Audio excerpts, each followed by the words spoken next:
दोस्तों, आप सब लोग कैसे हो। हम उम्मीद करते हैं कि आप सब लोग अच्छे होंगे और खुशहाल होंगे और अच्छे से अपनी तैयारी कर रहे होंगे।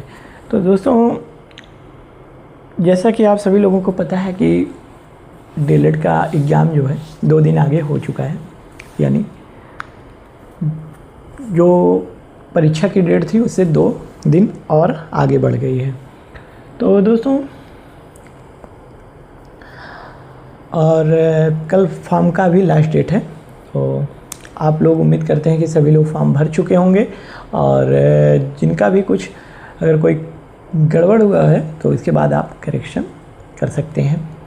दोस्तों, आज हम जो है बाल विकास के अंतर्गत जो है यूपी डेट के बाल विकास के अंतर्गत जो है जो लैंगिक मुद्दे होते हैं सामाजिक भेदभाव के, उसके बारे में हम अध्ययन करेंगे। यानी समाज के निर्माण में लैंगिक मुद्दे किस तरह से सहयोग देते हैं और किस तरह से बाधा प्रदान करते हैं। तो सामाजिक निर्माण जो होता है, समाज निर्माण में जो है स्त्री और पुरुष दोनों का महत्वपूर्ण योगदान होता है और स्त्री और पुरुष जो है समाज के निर्माण में एक सिक्के के 2 पहलू के समान होते हैं और बिना इनमें से एक के ना रहने पर समाज के निर्माण की कल्पना नहीं की जा सकती है। अगर आप चाहो तो जो स्त्री समाज है, स्त्री जाति है और महिला यानी जिसे बोलते हैं, अगर उसको इस समाज से हटा दिया जाए तो समाज का निर्माण कर पाना सिर्फ पुरुषों के लिए संभव नहीं है। और अगर सिर्फ पुरुषों को हटा दिया जाए, सिर्फ महिलाओं को समाज के निर्माण के लिए आगे लाया जाए तो यह भी संभव नहीं है और एक समाज का अच्छे से निर्धारण या निर्माण नहीं हो सकता और निर्धारण भी नहीं किया जा सकता। इसलिए जो है समाज के निर्माण में जो है महिला और पुरुष का दोनों का महत्वपूर्ण योगदान होता है और दोनों एक दूसरे एक सिक्के के एक पहलू होते हैं।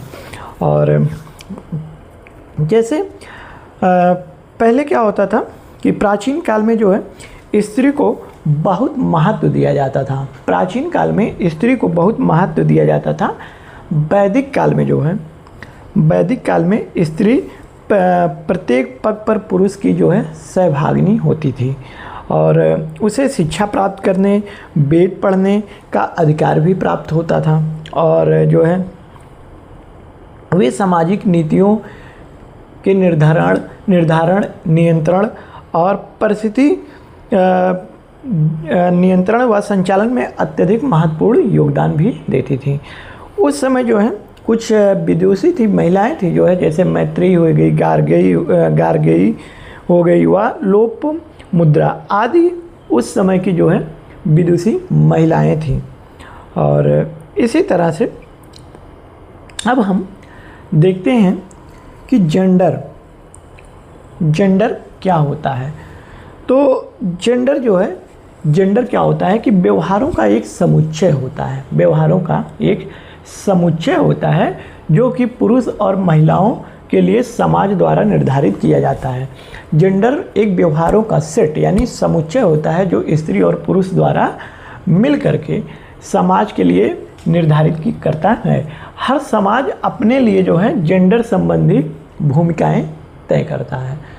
जो समाज हमारा होता है वह अपनी जो भी भूमिकाएं होती हैं उसका निर्धारण वह जेंडर के माध्यम से करता है। जेंडर संबंधी जो भूमिकाएं होती हैं स्थान और समय के साथ परिवर्तित होते रहते हैं। अब हम देखेंगे कि जो है जेंडर का जो व्यवहार है वह समुच्चय है, इसको हम आगे किस तरह से देखते हैं। तो यहाँ पे जो जेंडर होता है, जेंडर जो होता है एक सामाजिक सांस्कृतिक संरचना है। यानी जो जेंडर शब्द है यह समाज के द्वारा निरूपित किया गया है और यह एक सामाजिक और सांस्कृतिक संरचना है। जबकि एक होता है लिंग। लिंग होता है यहाँ पे, लिंग का जो निर्धारण होता है यह प्रकृति के द्वारा किया जाता है। यानी जब पेट में बच्चा का निर्माण होता है पेट में, तो उस वक्त प्रकृति के द्वारा ही जो है स्त्री और पुरुष जो लिंग होता है उसका निर्धारण किया जाता है। और लिंग का निर्धारण किस तरह से हम करते हैं इसका भी हमने इसके पहले की क्लास में वंशानुक्रम और वातावरण की क्लास में हमने उसके बारे में बताया है कि लिंग का निर्धारण किस तरीके से मनुष्य में या गर्भ में होता है।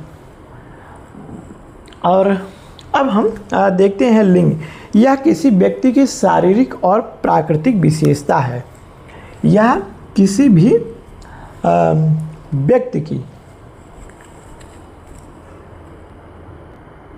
तो दोस्तों यहाँ पे जो है जेंडर क्या होता है। जेंडर तो हमने बताया कि जेंडर एक व्यवहारों का समुच्चय होता है जो पुरुष और महिलाओं के लिए समाज द्वारा निर्धारित किया जाता है और हर समाज अपने लिए जो है जेंडर संबंधी भूमिकाएं तय करता है। जेंडर संबंधी भूमिकाएं स्थान और समय के साथ क्या होता है, हमारा परिवर्तन भी होता रहता है। तो जेंडर क्या है, एक सामाजिक सांस्कृतिक संरचना है, यानी समाज के द्वारा निर्धारित की गई या निर्माण की गई संरचना होती है। और लिंग क्या होता है, अब हम देखते हैं कि लिंग यह किसी भी व्यक्ति की शारीरिक और प्राकृतिक विशेषता होती है जो माँ के गर्भ में ही प्रकृति द्वारा यह निर्धारित किया जाता है कि निर्धारण हो जाता है प्रकृति के माध्यम के कि बच्चा जो गर्भ में पल रहा है वह लड़का है या लड़की है। तो इसका जो निर्धारण होता है वह प्रकृति के द्वारा होता है और जिसके आधार पर हम यह तय करते हैं कि वह व्यक्ति पुरुष है या महिला है। तो ये था हमारा लिंग और जेंडर। अब हम देखेंगे इसको किस तरह से ये समाज को प्रभावित करते हैं।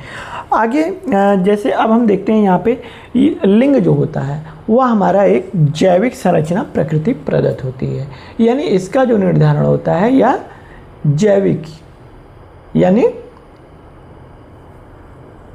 प्रकृति के द्वारा होता है। जैविक मतलब बायोलॉजिकल, यह बायोलॉजिकल संरचना नेचर द्वारा जो है प्रदत्त होती है। तो दोस्तों ये था हमारा जेंडर और लिंग। अब हम लिंग तथा जेंडर का थोड़ा तुलनात्मक अध्ययन करते हैं तो आपको शायद ये कन्फ्यूजन दूर हो जाएगी कि जेंडर क्या है और लिंग क्या है।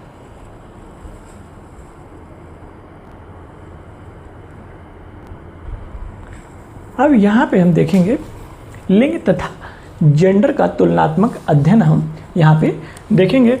तो दोस्तों लिंग क्या होती है, यह जैविक तथा प्रकृति प्रदत्त है और यह जेंडर जो है यह हमारा सामाजिक और सांस्कृतिक संरचना के रूप में है। तो यहाँ पे क्या है, अब देखिए लिंग जो है यह जैविक संरचना से निर्मित होती है और जेंडर जो है यह हमारा समाज के द्वारा सांस्कृतिक संरचना से निर्मित या तय किया जाता है।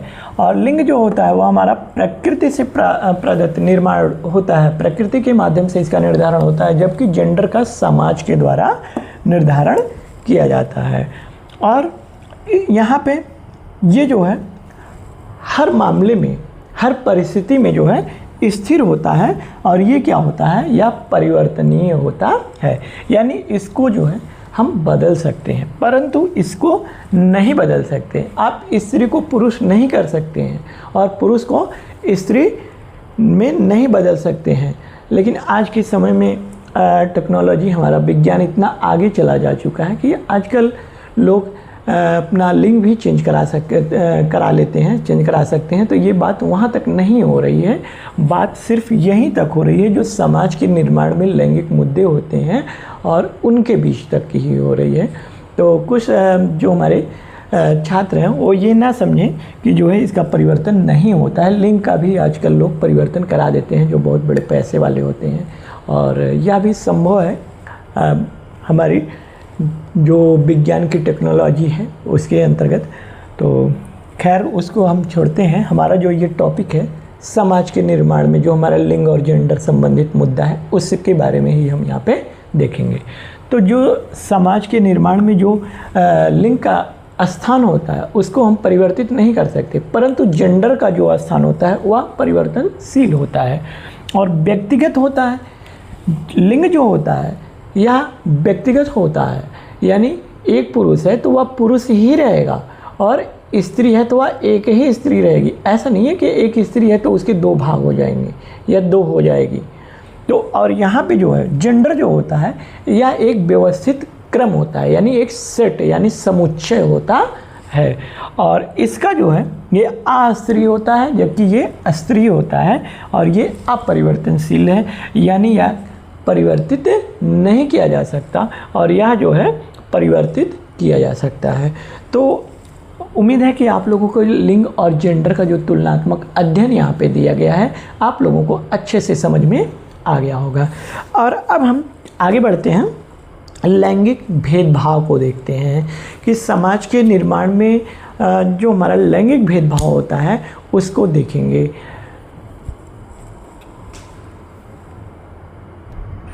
अब यहाँ पे हम देखेंगे लैंगिक भेदभाव।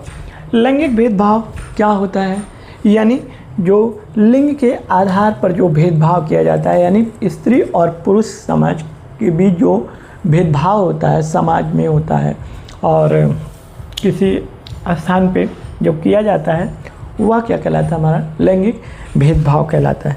लैंगिक असमानता का जो आधार होता है वह स्त्री और पुरुष की जैविक बनावट के आधार पर नहीं होता, वरन जो हमारी प्रचलित पूर्वाग्रह जो पहले से चली आ रही जो परंपराएं हैं, यानी पूर्वाग्रह बातें हैं, रूढ़िवादी छवियां हैं और जो सामाजिक मान्यताएं हैं उसके आधार पर जो है लैंगिक भेदभाव किया जाता है।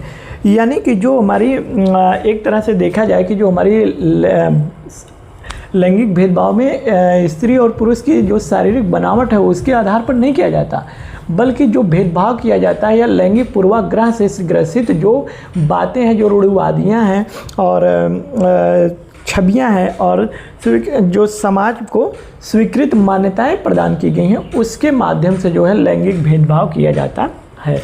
लैंगिक असमानता का तात्पर्य होता है लैंगिक आधार पर महिलाओं के साथ भेदभाव से है।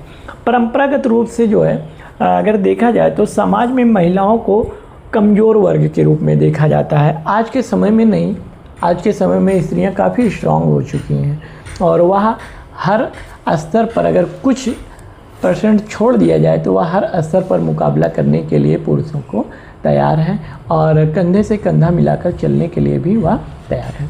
तो इस तरह से देखा जाए परंपरागत रूप से यानी पूर्वाग्रह रूप से समाज में जो है महिलाओं को कमज़ोर वर्ग के रूप में देखा जाता है। यानी हमारी एक धारणा चली आ रही है प्राचीन काल से कि महिलाएं जो है कमज़ोर होती हैं। तो यह जो है उसी के आधार पर कहा जा रहा है कि जो समाज में महिलाओं का स्थान होता है वह कमज़ोर वर्ग के रूप में देखा जाता है, जिससे वे घर और समाज दोनों जगहों पर शोषण, अपमान और भेदभाव से पीड़ित होती हैं। और देखा जाए तो एक तरह से महिलाओं का समान जो भेदभाव होता है वह दुनिया के लगभग सभी देशों में किया जाता है। बर्क महोदय ने कहा है कि लैंगिक भेदभाव के अंतर्गत बर्क महोदय ने कहा कि एक व्यक्ति के व्यवहारों का प्रस्तुतिकरण उसके द्वारा निभाई जाने वाली लैंगिक भूमिकाओं से जुड़ा होता है। बर्क महोदय ने कहा है कि व्यवहारों का प्रस्तुतिकरण उसके द्वारा निभाई जाने वाली लैंगिक भूमिकाओं से जुड़ा होता है। तो यहाँ पे देखा जाए, अगर आप देखेंगे कि जो शुरुआती दौर होता है जब बच्चे का मतलब बालक और बालिका यानी बच्चे का एक तरह से देखा जाए तो जो शुरुआती दौर होता है, शुरुआत में क्या होता है कि लड़कियों की जो लंबाई होती है और उसका विकास होता है वह लड़कों की अपेक्षा काफ़ी तेज़ी से होता है, परंतु कुछ समय बाद वह जो है धीमे धीमे कम हो जाता है और लड़कों का विकास तीव्र गति से होता है। तो यह एक जैविक कारण है। और अब हम देखेंगे कि जो हमारी लैंगिक वैश्विक लैंगिक अंतराल सूचकांक है, वैश्विक लैंगिक अंतराल जो सूचकांक है वह 2025 में जो है 148 देशों के बीच जो है इसका अंदाज़ा लगाया गया था। इसमें जो है भारत जो है 131वें स्थान पर था। लैंगिक अंतराल पे लैंगिक भेदभाव में कि जो यहाँ पे 131वें स्थान पर क्या था, भारत स्थान पर भारत था, स्थान पर भारत था। ये जो है 2025 के जो लैंगिक अंतराल सूचकांक है उसके आधार पर 148 देशों की इसमें तुलना की गई थी। तो भारत को 131वें स्थान पर ये रखा गया था। तो इसी से ही पता चलता है कि हमारे यहाँ समाज में किस तरह से लैंगिक भेदभाव का प्रचलन जो है जोरों पर है। अब हम देखते हैं अगला हमारा जो टॉपिक है, लैंगिक असमानता का क्षेत्र, यानी वे कौन से क्षेत्र हैं जहां लैंगिक असमानताएं दर्शाई जाती हैं या दिखाई जाती हैं। अब यहाँ पे हम देखेंगे जो हमारे लैंगिक असमानता के क्षेत्र दिए गए हैं। पहला होता है शिक्षा के क्षेत्र में। शिक्षा के क्षेत्र में किस तरह से लैंगिक असमानता पाई जाती है। तो आप लोगों ने देखा होगा कि शिक्षा के क्षेत्र में कुछ विषय ऐसे होते हैं जिसे जो है लोग कहते हैं कि यह महिलाओं के लिए नहीं है। जैसे गणित और विज्ञान के विषय हो गए, वो लोग कहते हैं कि यह महिलाओं के लिए नहीं है। अंग्रेजी का विषय हो गया, अभी भी कुछ क्षेत्र में बोलते हैं कि यह महिलाओं के पढ़ने के लिए कठिन है और यह उनके लिए उपयोगी नहीं है। तो इस तरह से जो विभेद है, असमानता है, वह शैक्षिक क्षेत्र में होती है। जैसे इनके लिए क्या होता है, महिलाओं के लिए हो गया गृह विज्ञान वगैरह, ये जो मनोविज्ञान हो गए, इस तरह के सब्जेक्ट दर्शाए जाते हैं कि ये उनके लिए सही है। परंतु गणित, विज्ञान, अंग्रेजी ये विषय जो है ये लड़कों के लिए सही है, लड़कियों के लिए नहीं सही है। ये आज भी मान्यताएं समाज में हैं। और सामाजिक क्षेत्र में भी अगर देखा जाए तो लोग प्रतिस्पर्धा के क्षेत्र में बोलते हैं कि लड़कियां जो है लड़कों की अपेक्षा कम प्रभाव डालती हैं या समाज में जो है क्षेत्र में वह कम सक्रिय रहती हैं। और आर्थिक क्षेत्र में भी देखा जाए, वित्तीय क्षेत्र में भी महिलाओं को और पुरुषों के बीच असमानता का क्षेत्र पाया जाता है। और राजनीतिक क्षेत्र में भी आप देखेंगे तो बहुत सारी महिलाएं ऐसी होती हैं जो राजनीति में हैं परंतु उनको वो स्थान नहीं दिया जाता जो उनको आगे बढ़ने के लिए प्रेरित करते हैं। लोगों को ये लगता है कि यह चीज़ें या राजनीति इससे आगे की उनसे बढ़कर नहीं है। और विज्ञान के क्षेत्र में, साइंस के क्षेत्र में भी जो है लैंगिक असमानता पाई जाती है। और मनोरंजन के क्षेत्र में भी होता है और खेल के क्षेत्र में ही होता है। जैसे कुछ खेल जो होते हैं वह निर्धारित होते हैं कि यह पुरुष के लिए हैं और यह महिला के लिए है। तो यहाँ भी खेल के क्षेत्र में भी असमानताएं पाई जाती हैं। परंतु धीरे धीरे आज के समय में इन असमानताओं में जितनी भी असमानताएं दी गई हैं इसमें लगभग अब तो देखा जा रहा है कि जो भी लैंगिक असमानता है वह धीरे धीरे ख़त्म होने के कगार पर है। अब महिला और पुरुष दोनों में प्रतिभाग करते हैं और बेहतर प्रदर्शन भी महिलाएं करती हैं। तो ये थे हमारे लैंगिक असमानता के क्षेत्र। और अगला है अब हमारा लैंगिक विभेद के प्रकार। लैंगिक विभेद के प्रकार।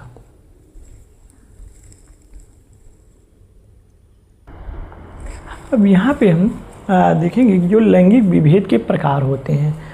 समाज में जो है व्याप्त लिंगी विभेद प्राचीन काल से ही हमारा क्या है, चला आ रहा है।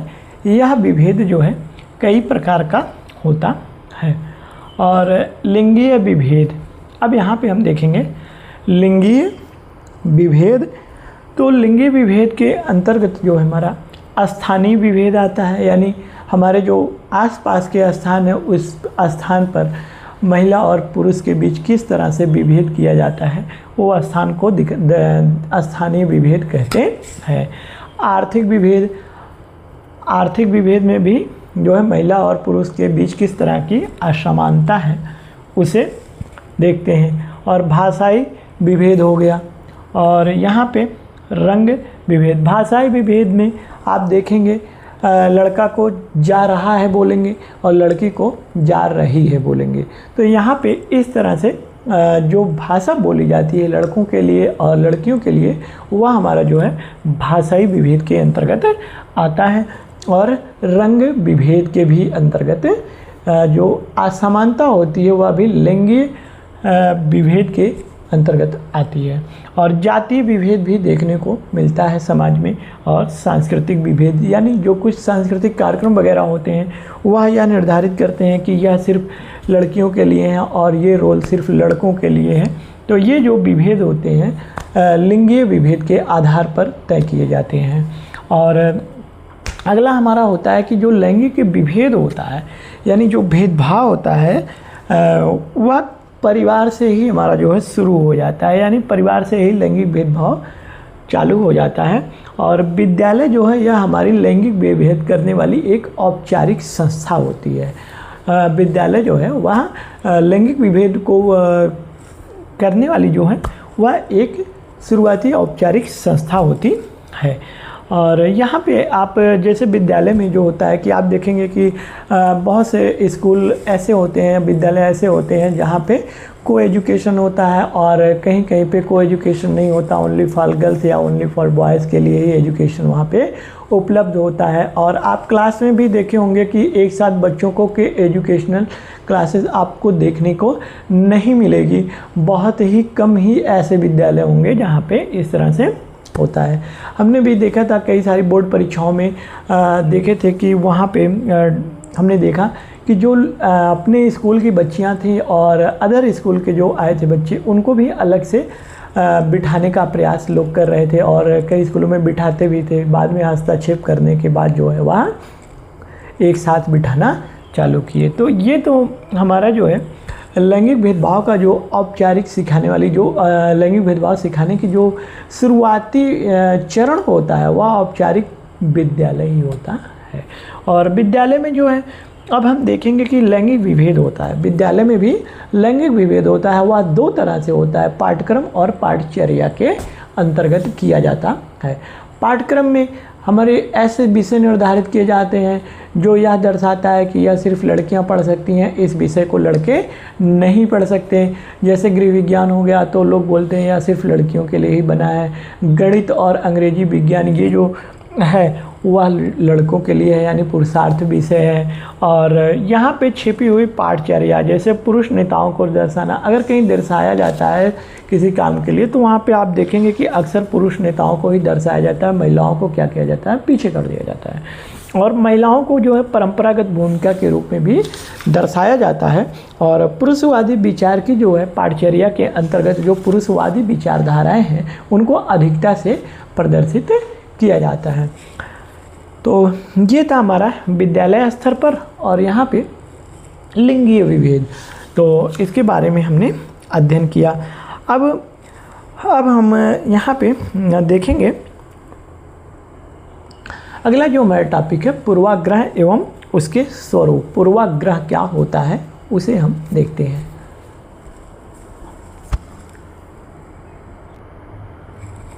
दोस्तों अब हम देखते हैं जो पूर्वाग्रह है, पूर्वाग्रह किसे कहते हैं।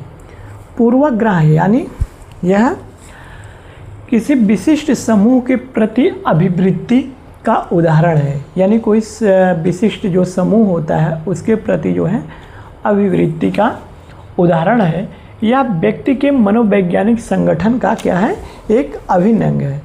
यह व्यक्ति के मनोवैज्ञानिक संगठन का एक अभिन्न अंग है, या व्यवहार की दिशा में व्यक्ति को अचेतन रूप से अग्रसारित करता है, यानी यह जो मनुष्य का व्यवहार होता है उसकी दिशा में जो है अचेतन रूप से उसको क्या करता है, अग्रसारित करता है।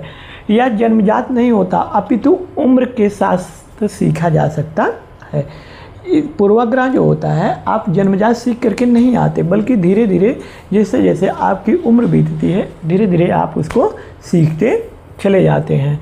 और ये प्रायः जो है नकारात्मक तथा रूढ़िवादिता पर आधारित होते हैं। और पूर्वाग्रह जो है किसी विशिष्ट समूह के प्रति बिना किसी परीक्षण के जो है बनाई गई धारणा होती है, यानी इसका कोई परीक्षण नहीं हुआ, ना तो कोई किसी स्तर पर इसका जांच हुई या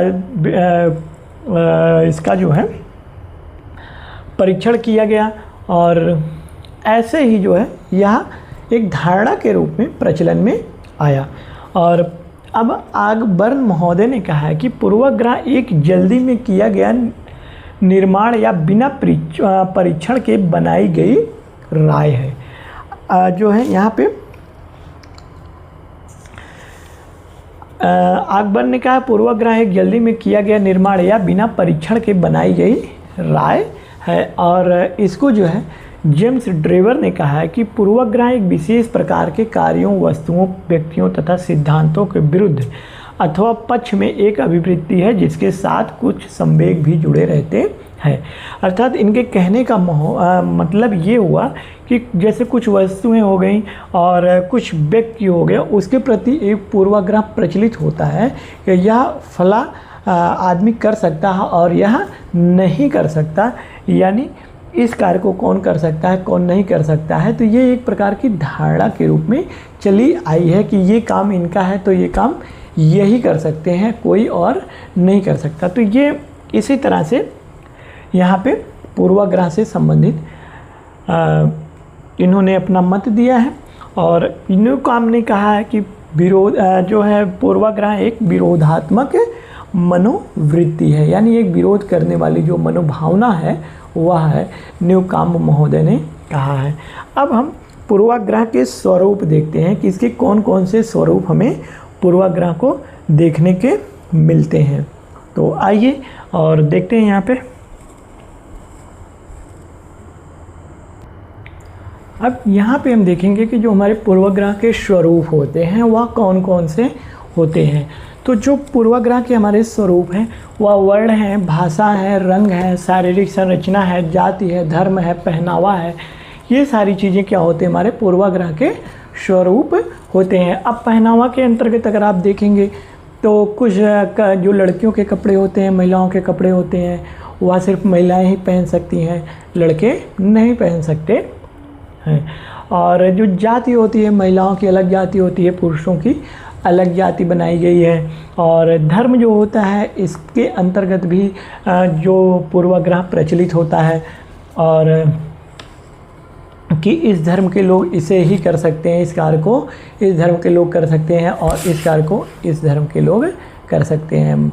जैसे मान्यता है, मान लीजिए जैसे कहा गया है कि हिंदू धर्म जो होता है रामायण हो गया, और जो ये पाठ होता है हम लोगों का पूजा पाठ हो गया, हनुमान चालीसा, ये सिर्फ हिंदू लोग ही पढ़ सकते हैं। ये जो हमारी पूर्वाग्रह मान्यताएं हैं। और जो कुरान है, कुरान की आयतें हैं, नमाज हैं, और ईसाई के जो गॉड्स के जो प्रेयर होते हैं उसको जो है ईसाई वर्ग के लोग ही पढ़ सकते हैं। और नमाज और कुरान की जो आयतें होती हैं उसको जो है मुस्लिम धर्म के लोग ही पढ़ सकते हैं। तो ये जो हमारी पढ़ तो कोई भी सकता है, परंतु जो ये मान्यताएं हैं हमारे पूर्वाग्रह हैं, यानी पहले से चली आ गई जो धारणाएं हैं कि लोगों के मन में ये बातें बनी हुई हैं कि इस चीज़ को सिर्फ इस धर्म के लोग ही कर सकते हैं।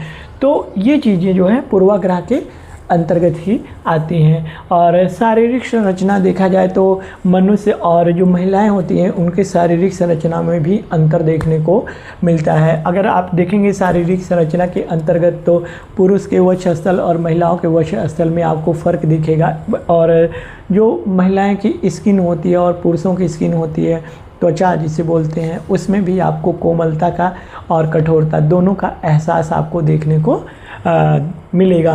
और भी जो परिवर्तन होते हैं यहाँ पे शारीरिक संरचना के आधार पर, जैसे पुरुष को दाढ़ी होती है, मूंछें होती हैं, जबकि महिलाओं में ऐसा देखने को नहीं मिलता। और यहाँ पे जो रंग रूप हैं यहाँ पे भी पूर्वाग्रह से प्रचलित है कि पहले से ही यह धारणा बनी होती है कि महिलाएं जो होती हैं सुंदर होती हैं और सुशील होती हैं, परंतु जो पुरुष होता है वह कठोर होता है और उसका अलग ही रंग होता है। और भाषा होती है, जैसे कुछ भाषाएं जो सिर्फ महिलाएं बोल सकती हैं और पुरुष नहीं बोल सकते हैं। और वर्ण भी हो गया। तो इस तरह से ये जो हमारे यहाँ पे दिए गए तमाम संरचना के स्वरूप हैं, इस पे हम पूर्वाग्रह से किस तरह से ग्रसित होते हैं उसके बारे में ये था हमारा। और अब हम देखते हैं कि जो हमारे प्रचलित पूर्वाग्रह हैं, यानी पहले से जो चली आ रही परंपराएं हैं, यानी धारणाएं, जो मान्यताएं हैं, उन्हें हम देखते हैं। जैसे लड़के हो गए और यहाँ पे हमने यहाँ पे लड़के कर दिया, यहाँ पे हमने लड़कियाँ कर दिया, तो इसका क्या होता, यहाँ पे क्या होता है कि जो हमारी पूर्वाग्रह की मान्यताएं हैं वह कहती हैं कि बच्चे बलवान होते हैं, लड़कियाँ कोमल होती हैं। आप यहाँ पे देखिए कि बच्चों को यहाँ पे बलिष्ठ बताया गया है, जबकि लड़कियों को सुकोमल बताया गया है। और बच्चे जो हैं इनको बहादुरी का पुरस्कार दिया जा रहा है कि बच्चे रो नहीं सकते, यानी बच्चे को कितना कुछ भी कर दो बच्चे रो नहीं सकते। ये तो एक अजीब सी ही पूर्वाग्रह है कि भाई बच्चा क्यों नहीं रो सकता, उसको चोट लगती है, उसकी भी अंतरात्मा दुखी होती है, मनुष्य की भी अंतरात्मा दुखी होती है, वह भी रो सकता है। और ऐसे जो पूर्वाग्रह हैं जहाँ पे कि पुरुष के समाज के बीच में, पुरुष समाज के कि पुरुष जो है यानी लड़का जो होता है वह रो नहीं सकता, यह एक तो बिल्कुल ही गलत पूर्वाग्रह है। और भाई दिल किसी का भी होता है, चोट किसी की भी लगती है, परिवार किसी का भी होता है, या लोग बिछड़ते हैं तो स्वाभाविक है वह रोएगा ही, और उसके पास और कुछ दुख प्रकट करने का साधन भी नहीं होता रोने के सिवाय। और यहाँ पे जैसे हो गई, अब यहाँ पे हो गया जो मान्यता है लड़कियों के प्रति, लड़कियाँ क्या होती हैं, रो सकती हैं पर लड़के नहीं रो सकते। ये जो मान्यता है ये हमारे पूर्वाग्रह पर प्रचलित है। और जो लड़कों के बाल होते हैं, जो हमारी पूर्व धारणाएँ हैं, उनका कहना है कि लड़कों के जो बाल होते हैं वो छोटे होने चाहिए, जबकि लड़कियों के बाल लंबे होने चाहिए। और लड़के जो है घर का काम नहीं करते हैं और लड़कियां जो है घर का काम करती हैं, यानी जो है यहाँ पे देखा जाए तो लड़कियां घर का काम, कपड़े धुलना, खाना बनाना, बर्तन धुलना, झाड़ू पोछा करना, ये सारे काम लड़कियों के जिम्मे, ये हमारे पूर्वाग्रह से प्रचलित है। आज भी ये परंपराएं हमारे समाज में व्याप्त हैं। और लड़के घर का काम नहीं करते, लड़के बाहर का काम करते हैं। और यहाँ पे लड़के जो होते हैं वो गणित विषय पढ़ते हैं, जबकि लड़कियाँ जो है गृह विज्ञान को पढ़ती हैं। और जबकि ऐसा नहीं है, आज के समाज में देखा जाए तो लड़कियाँ भी अब गणित पढ़ती हैं और गृह विज्ञान को वहाँ नहीं पढ़ना चाहती हैं। और भी चीज़ें देखी जाए तो मैं सभी लड़कियों के बारे में यहाँ नहीं कह रहा हूँ कि कुछ मतलब जो वहाँ पे जो तेज़ लड़कियाँ होती हैं, पढ़ने में जो तेज़ होती हैं, प्रभावशाली होती हैं, और जो उच्च बुद्धि लब्धि स्तर की लड़कियाँ होती हैं वह मैथ को भी पढ़ती हैं, इंग्लिश को भी पढ़ती हैं। और लड़के जो है एक यह भी पूर्वाग्रह प्रचलित विचारधारा है कि लड़के जो है समाज में यही परंपरा चली आई है, लोगों की मान्यता होती है कि लड़के जो है बुढ़ापा में हमारा लाठी का सहारा होंगे, जबकि लड़कियां हमारा पराया धन है। पराया धन के मतलब उनकी शादी हो जाएगी और वे दूसरे के यहाँ चली जाएंगी। पर ये भी चीज़ें यहाँ पे देखने को आज के समाज में, वर्तमान समय में कम ही देखने को मिलती है। आप देखोगे कि बुढ़ापे में क्या होता है, बुजुर्ग घर पे ही बैठे हैं, बेटा लंदन कमा रहा है, अमेरिका कमा रहा है, और बुढ़ापे में उसकी स्थिति, बाप बेचारे की या माता की स्थिति खराब हुई, बीमार हुआ, और वह बाट ही जोता रह जाता है, बेटे को ही देखता रह जाता है कि बेटा आएगा, परंतु वह बेटे के आने से पहले ही चल जाता है इस दुनिया से। और भी देखा जाता है तो इन केसेस बेटा आता भी नहीं है। और भी धारणाएं हैं। लोग अब क्या करते हैं कि अपने माता पिता को ले जा कर के वृद्धा आश्रम में छोड़ आते हैं। तो ये जो चीज़ें आज के समय में हैं, यह अब तो देखा जाए तो पूर्णतः सही नहीं है कि जो सहारा होता है, या पूर्ण रूप से नहीं कहा जा सकता, क्योंकि आज के समय में जो बच्चे होते हैं वो अपने माता पिता को जो है वृद्धा आश्रम में भी ले जा कर के छोड़ देते हैं। तो इस तरह से हम कैसे कह सकते हैं कि जो है बच्चे जो है, लड़के जो है बुढ़ापा का सहारा होते हैं, ऐसी बात नहीं है, लेकिन कुछ इस बीच टाइप के होते हैं। और लड़कियां जो होती हैं वो पराया धन होती हैं। तो ये था हमारा लैंगिक निर्माण में, जो समाज के निर्माण में जो लैंगिक मुद्दे होते हैं उसके अंतर्गत प्रचलित पूर्वाग्रह हो गया। और अब हम पूर्वाग्रह व रूढ़िवादिता के कारण जो है लैंगिक भेदभाव देखेंगे। और फिर अगला एक टॉपिक हमारा और है जेंडर निष्पक्ष समाज के निर्धारण में भूमिका। बस 2 टॉपिक और। अब यहाँ पे दोस्तों हम देखेंगे कि जो पूर्वाग्रह व रूढ़िवादिता के कारण जो हमारा लैंगिक भेदभाव होता है उसे किस तरह से समाज में किया जाता है। जैसे रूढ़िवादी लोगों का विश्वास होता है कि कुछ विशेष कार्य जो होते हैं वो अब कुछ विशेष समूह के लोगों के द्वारा ही किए जा सकते हैं, और उसको जो है कोई अन्य नहीं कर सकता। जैसे अभी पूजा पाठ का जो कार्य होता है तो लोगों की मान्यता है कि अब पंडित जी ही सही तरीके से कर सकते है। और इसमें जो है जेंडर का जो है सबसे अधिक प्रचलन जो होता है रूढ़िबद्धता का, इसमें जो है जेंडर का सबसे अधिक प्रभाव होता है। और जो है अगला हमारा है, जब किसी व्यक्ति, वस्तु या जाति के बारे में कोई ऐसी अवधारणा बन जाती है जिसका वास्तविकता से कोई लेना देना नहीं होता है।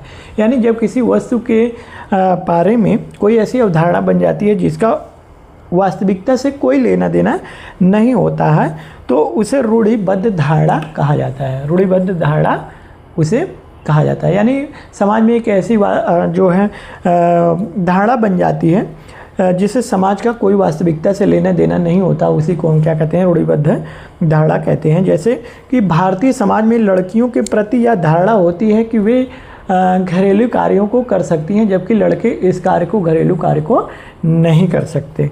तो यह जो एक धारणा है, जो लड़कियां घर का ही कार्य कर सकती हैं, बाहर का नहीं करती, लड़के बाहर का काम करते हैं, तो यह एक रूढ़िबद्धता की धारणा है। और अगला है, लड़के लड़कियों से अधिक बुद्धिमान होते हैं। यह भी हमारा एक लैंगिक पूर्वाग्रह से संबंधित धारणा है। और अब हम देखते हैं अगला टॉपिक, विद्यालय में गायन एवं नृत्य में लड़कियों को वरीयता देना। यह जो है विद्यालय में जैसे कोई गायन प्रतियोगिता होती है और नृत्य प्रतियोगिता होती है, उसमें क्या होता है, लड़कियों को प्रमुख रोल दिया जाता है। यह क्या होता है हमारे, ये लैंगिक पूर्वाग्रह से ग्रसित होता है। यानी ये लैंगिक पूर्वाग्रह से ग्रसित एक तरह का उदाहरण है कि मैंने ये भावनाएं चली आ रही हैं कि लड़कियां जो है ये नृत्य कर सकती हैं या गा सकती हैं। तो ये जो है लैंगिक पूर्वाग्रह से संबंधित उदाहरण है। और लड़कियों को खेलकूद से वंचित रखना, लड़कियों को जो है यह मान्यता है कि लड़कियों को खेलकूद से वंचित रखना चाहिए या उनके लिए नहीं बना है। और शरीर जो है, लड़कियों का जो शरीर होता है वह खेलकूद के लिए उपयुक्त नहीं होता है। यह भी एक लैंगिक पूर्वाग्रह का उदाहरण होता है।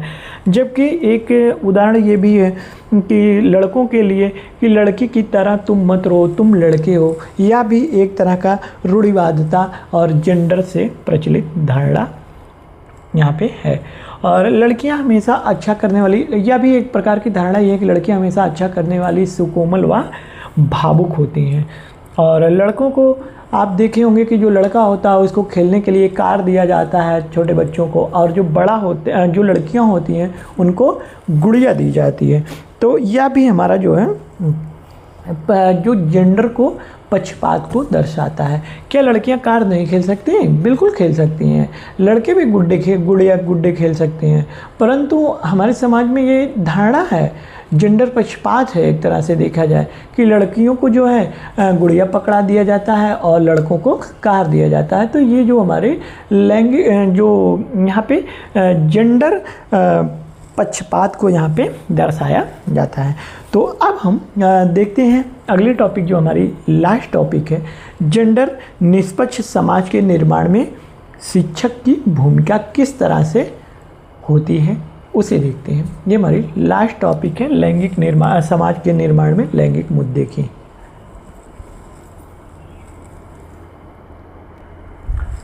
अब यहाँ पे हम देखेंगे जो जेंडर हमारा होता है, निष्पक्ष समाज के निर्धारण में शिक्षक की क्या भूमिका होती है।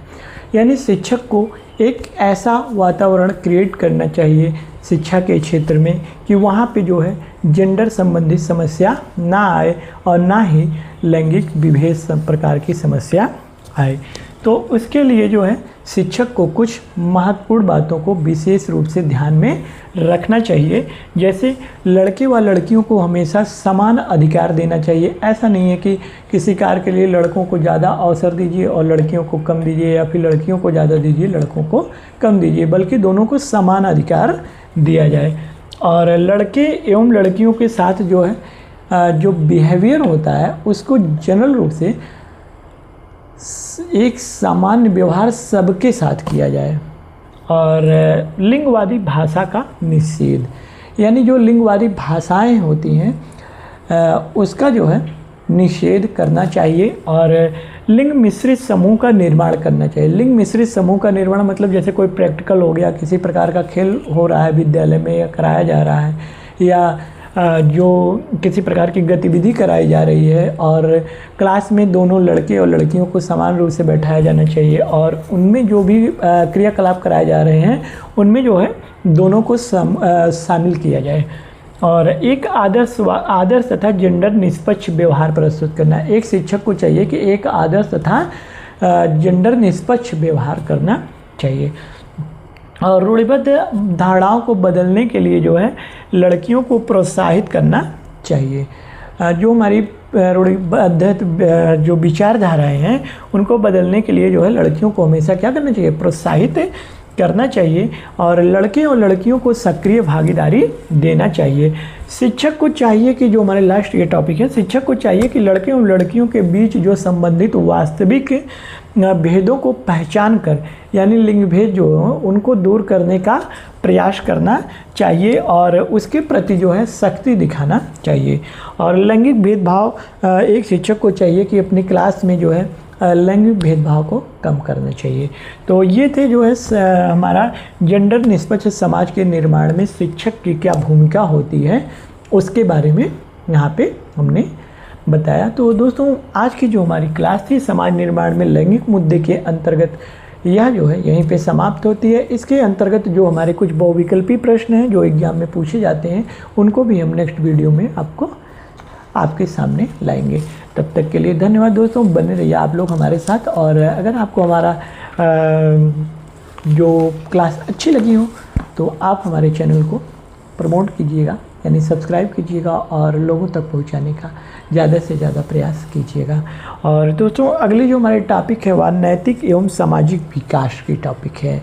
तो हम उस टॉपिक में देखेंगे नैतिकता क्या होती है और नैतिक एवं सामाजिक विकास किस तरह से होता है, नैतिक विकास क्या होता है, सामाजिक विकास क्या होता है, इसके बारे में अध्ययन करेंगे। तो मिलते हैं हम अगली क्लास में, तब तक के लिए धन्यवाद।